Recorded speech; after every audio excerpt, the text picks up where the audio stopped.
꽃은 성당꽃. 6번째, 6일째네.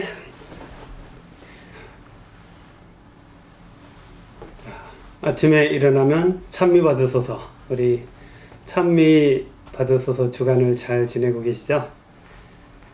아마 내용은 교황님께서 쓰신 그 책의 내용 자체는 심오하지만 또 제가 그 내용을 충분히 소화하고 있는지는 잘 모르겠습니다. 어쨌든 제가 이해하고 있는 부분, 또 제 생각과 어느 정도 연결이 되는 부분들을 주로 선택을 해서 여러분들과 나누고 있고요.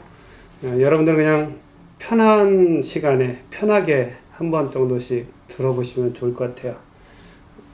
그리고 또 가능하면 제가 항수를 불러드리면서 읽으니까 가능하신 분들은 또 책을 펴고 같이 읽으면서 보시면 훨씬 더 이해가 좋게 잘 되시리라 생각합니다. 자, 오늘은 아일찬 6번째 시간으로서 제5장 접근법과 행동 방식이라는 내용입니다. 목차를 보면 환경에 관한 국제 정치적 대화 부분이 있고, 새로운 국가적 정책을 위한 대화, 정책 결정 과정의 대화와 투명성에 관한 말씀들, 또 인간 성취를 위한 정치와 경제의 대화, 과학과 종교의 대화, 이렇게 되어 있습니다. 정치와도 무관하지 않다는 것을 오늘 말씀을 드리면서 아마 여러분들이 많이 느끼실 겁니다. 그 중에 첫 번째, 환경에 관한 국제 정치적 대화 부분인데 164항부터 175항까지의 말씀입니다. 164항에 보면 지난 세기 중반 이후 많은 어려움을 극복하며 우리의 지구가 고향이며 인류를 공동의 집에 사는 한 민족이라고 의식하는 경향이 점차 나타났습니다. 지난 시기 동안 지난 세기 중반 이후로 많은 어려움들이 있었는데 그것을 극복하면서 인류의 공동의 집인 지구가 하나의 민족이라는 그런 의식의 경향들이 점차 나타났다고 교황님 말씀하셔요. 모든 사람에게 해로운 영향을 미치는 생활 방식, 생산 방식, 소비 방식이 세계적 관점에서 해결책들을 제안하도록 요청을 받고 있습니다. 개별 국가만의 조치로 해결할 수 없는 근본적인 문제들을 다루면 세계적인 협의가 반드시 필요하다는 것이죠. 개별 국가들이 해결할 수 없는 그 한계를 넘어서는 문제들을 다루려면 반드시 세계적인 협의가 필요하다는 것을 많이 느끼게 됐다는 것입니다. 그래서 교황님께서는 지속가능한 다품종 작물 재배 농업계획, 그리고 재생가능한 무공해 에너지 개발, 높은 에너지 효율성의 촉진, 산림과 해양 자원 관리 개선, 식수의 보전적 접근 보장, 이런 것들은 좀 다국적으로 같이 인류 공동의 집, 또 공동체가 같이 노력을 해야 된다는 말씀하셨어요. 165항, 엄청난 오염을 유발하는 화석연료, 특히 석탄과 석유와 더불어 소비량은 적지만 가스를 기반으로 하는 기술의 점진적인 대체를 바로 시작해야 된다라고 말씀하십니다. 벌써 5년 전 말씀이에요. 5년 전. 지난 5년 동안 또 많은 일들이 있었고, 미국은 이 전기 발전이, 특히 이 워싱턴주는 발전이 수력에 의한 것, 자연에 의한 것이 많다고 하는데 한국은 그렇지 않은 면이 많죠. 그래서 석탄 발전이라는 이런 발전소를 지속적으로 짓고 있는 그 면들도 있는데 좀 지금 당장 어떤 활동과 노력을 해야 된다. 정치와 산업은 우리 세상이 당면한 긴급한 도전 과제들에 적절히 반응하는데 게을렀다. 정치와 산업계에 있는 사람들, 정치계에 있는 사람들은 당면한 긴급한 도전 과제, 세상이 당면한 그런 과제들에 적절히 반응하는데 많이 게을렀다고 교수님 말씀하셔요. 이런 의미에서 후기 산업사회 시대의 인류는 아마도 역사상 가장 무책임한 시대로 기억될 것이지만 21세기, 지금 우리가 살고 있는 21세기 인류는 자기의 막중한 책임을 기꺼이 떠맡았다고 기억되었으면 합니다. 기억되었으면 좋겠다. 그만큼 노력하자는 뜻이에요. 166항은 시민단체들에 대해서 이야기합니다. 시민단체들이 노력 덕분에 환경 문제는 점점 더 공적인 안건으로 자리를 잡아 장기적 성찰이 필요한 지속적인 과제가 되었습니다. 시민단체에 대해서 교황님께서는 그 필요성에 대해서 아주 많은 그 가치를 두고 계십니다. 시민단체는 무엇이냐?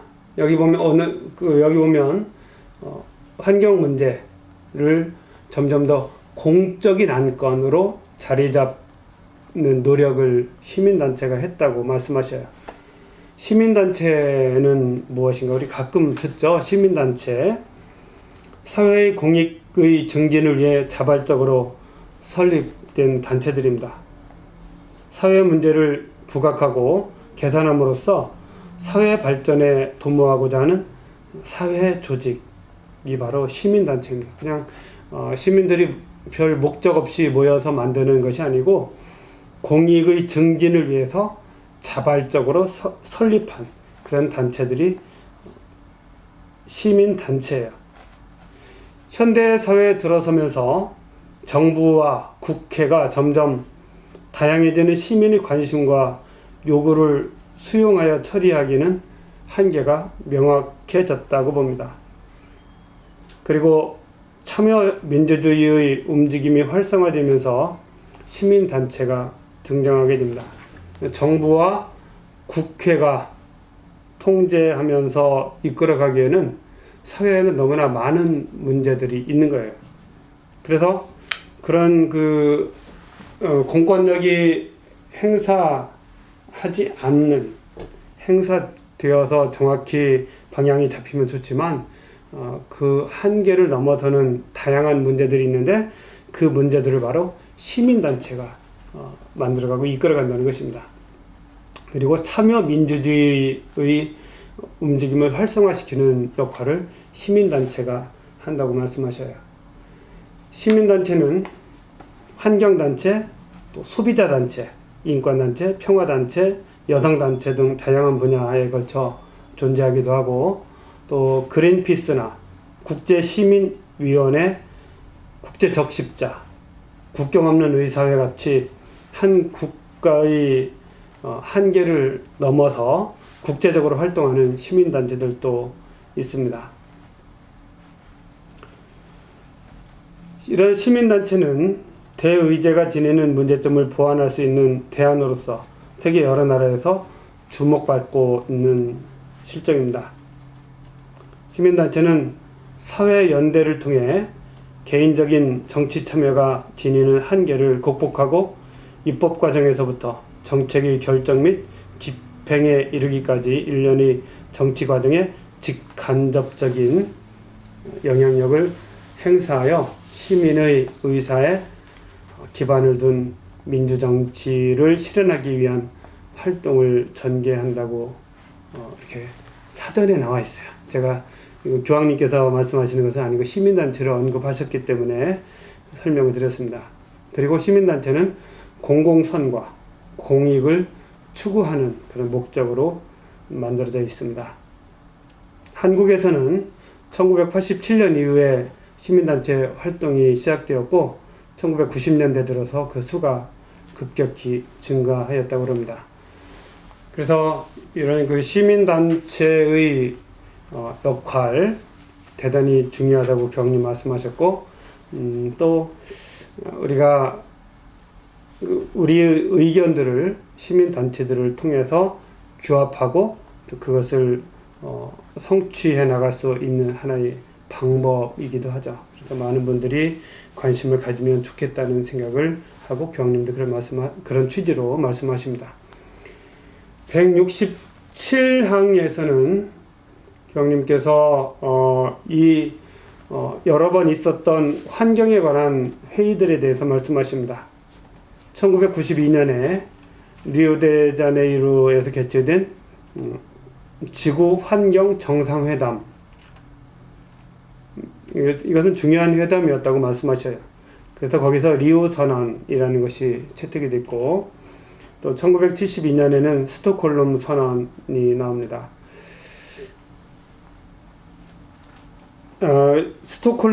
리우 선언에 리우 데자네이루에서 개최된 지구 환경 정상회담에서 1972년 스톡홀름 선언의 일부 내용을 반영해서 여러 가지 선언을 하였지만, 감시, 정기검사, 위반 행위 제재를 위한 적절한 장치가 마련되지 못했기 때문에 제대로 실행되지 않았다고 아쉬움을 말씀하셔요.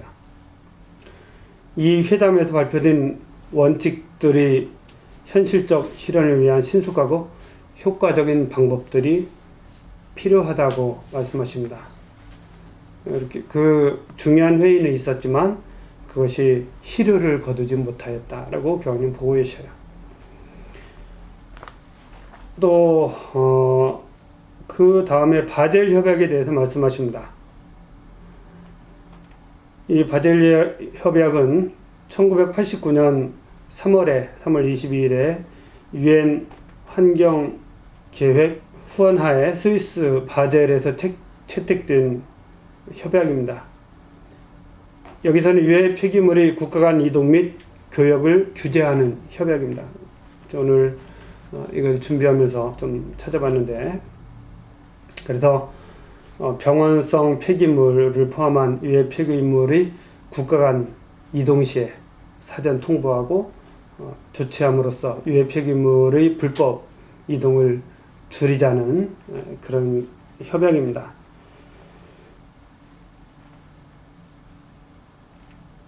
스물아홉 개 조문과 또 9개의 부속서가 있는데,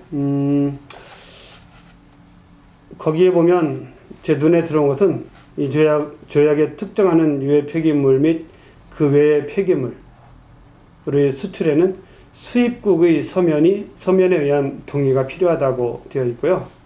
체결국은 국내에 있어서의 폐기물의 발생을 최소한으로 억제해 폐기물이 환경상 적정한 처분 때문에 가능한 한 국내의 처분 시설을 이용할 수 있도록 하는 것을 확보해야 한다라고 말씀하시고, 특별히 이 협약은 가난하고 또 좀 경제적으로 발전을 이루지 못한 좀 낙후된 그런 지역, 그런 나라들이 주체가 되었다는 것이 좀 특징이라고 합니다. 그래서 여러분들이 이 리우 선언 또 스톡홀름 선언도 보시면 좋겠고, 바젤 협약도 한번 정도 보시는 것이 좋겠습니다. 이런 그 국제적인 협약들이 몇 번 쉽지 않은 과정을 통해서 이루어졌었던 것 같아요. 또 교황님이 말씀하시는 것이 멸종 위기에 놓인 야생 동식물의 국제 거래에 관한 협약이 있습니다. 멸종 위기에 놓인 야생 동식물의 국제 거래에 관한 협약. 이 협약 이름이 그래요. 1973년 3월 3일에 워싱턴에서 맺어졌기 때문에 워싱턴 협약이라고도 불린다고 해요. 야생 동식물종의 국제적인 거래가 동식물의 생존을 위협하지 않게 하고 여러 보호단체를 적용하여 3,300 생물종의 보호를 보장하는 데 있다라고 내용은 그렇게 되어 있습니다. 또 말씀하시는 것이 오존층 보호를 위한 비엔나 협약을 말씀하십니다. 비엔나 협약.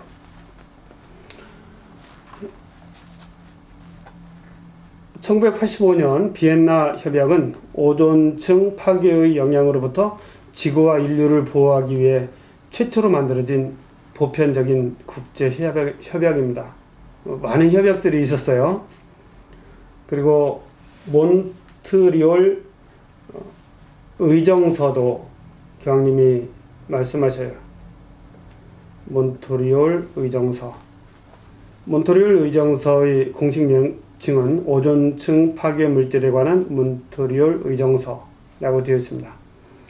오존층 파괴 물질에 의하여 성층권의 오존층이 파괴되면 생명체의 생존에 큰 피해를 미치게 되는데, 그런 것들을 막기 위하여 염화 불화탄소 또는 프레온가스 등 지구 대기권 오존층을 파괴하는 물질에 대한 사용 금지 및 규제를 규정한 그런 의정서입니다. 그래서 우리가 그동안에 이런 많은 협약들이 있었지만 과연 얼마만큼 충분한 효과를 냈는가, 이것은 우리가 좀 살펴봐야 될 그런 문제입니다. 169항에서 생물 다양성 보존과 사막화에 관한 문제 해결의 진전이 제대로 이루어지지 않았다고 말씀하셔요.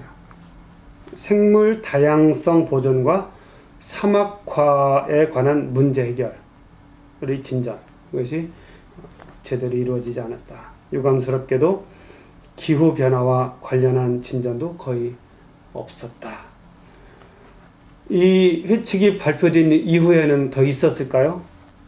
그렇지 않는 것으로 저는 생각을 하고, 아마 교황님께서는 이런 노력이나 효과가 거의 없다고 생각하셨기 때문에 올해를 찬미받으소서 주간으로 특별히 정하신 것 같습니다. 세계적 공동선보다 자국의 이해관계를 앞세우는 나라들의 입장 때문에 국제적 협의는 중요한 진척을 이루지 못하게 됩니다. 항상 자국이 우선인 그런 특징을 좀 가지고 있잖아요. 우리가 감추고자 한 것의 결과로 고통받게 될 사람들은 이렇게 양심과 책임을 다하지 못한 사실을 결코 잊지 않을 것입니다. 라고 교황님 말씀하십니다.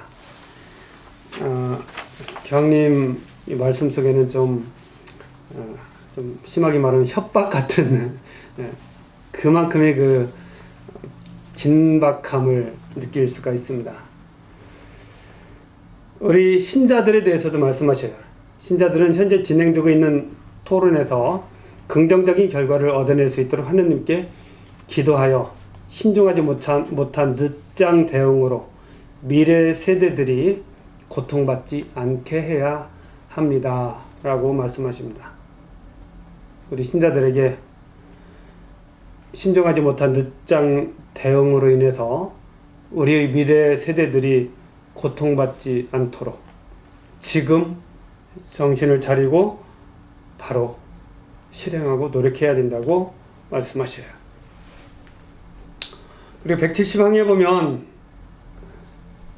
또 말씀하시는데, 오염가스 배출 감축을 위한 일부 전략은 환경 비용을 모든 국가가 분담할 것을 요청합니다.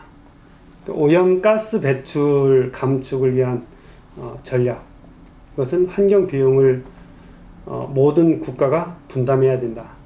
그렇지만 차등 부과되어야 된다라고 말씀하셔요. 차등 부과. 그러면서 볼리비아 주교님들이 말씀을 거기에 기록을 해놓으셨는데요. 책에 엄청난 온실가스 배출을 대가로 높은 수준의 산업화의 혜택을 누린 나라들은 자신들이 초래한 문제의 해결에 더 커다란 책임을 져야 합니다. 이렇게 말씀하셔요. 온실가스 세계적으로 아주 중요한 문제죠. 거기에는 분명히 누군가 책임을 져야 되고 환경 비용, 거기에 들어가는 환경 비용을 부담을 해야 되는데, 그렇게 하기 위해서는 산업화 혜택을 누린 나라들이 자신들이 초래한 문제의 해결에 더 큰 책임이 있다라고 이야기하고 있어요. 그 탄소 배출권에 대해서도 171항에서 말씀하십니다. 요즘 가끔 듣는 이야기죠. 탄소 배출권을 사서 탄소를 더 많이 배출할 수 있는 그런 권리 같은 것이죠. 거래 전력은 탄소 배출권 거래 전력은 새로운 형태의 투기를 유발할 수 있으며 세계적 오염 가스 배출 감축에 별로 도움이 되지 않을 것이다. 오히려 일부 국가와 지역의 과도한 소비를 조장할 수 있다 라고 말씀하십니다. 가난한 나라들은 빈곤 퇴치와 사회 발전을 최우선 과제로 삼아야 합니다. 소수 특권층 집단의 터무니없는 소비 수준을 분석하고 더 효과적으로 부패에 맞서야 합니다.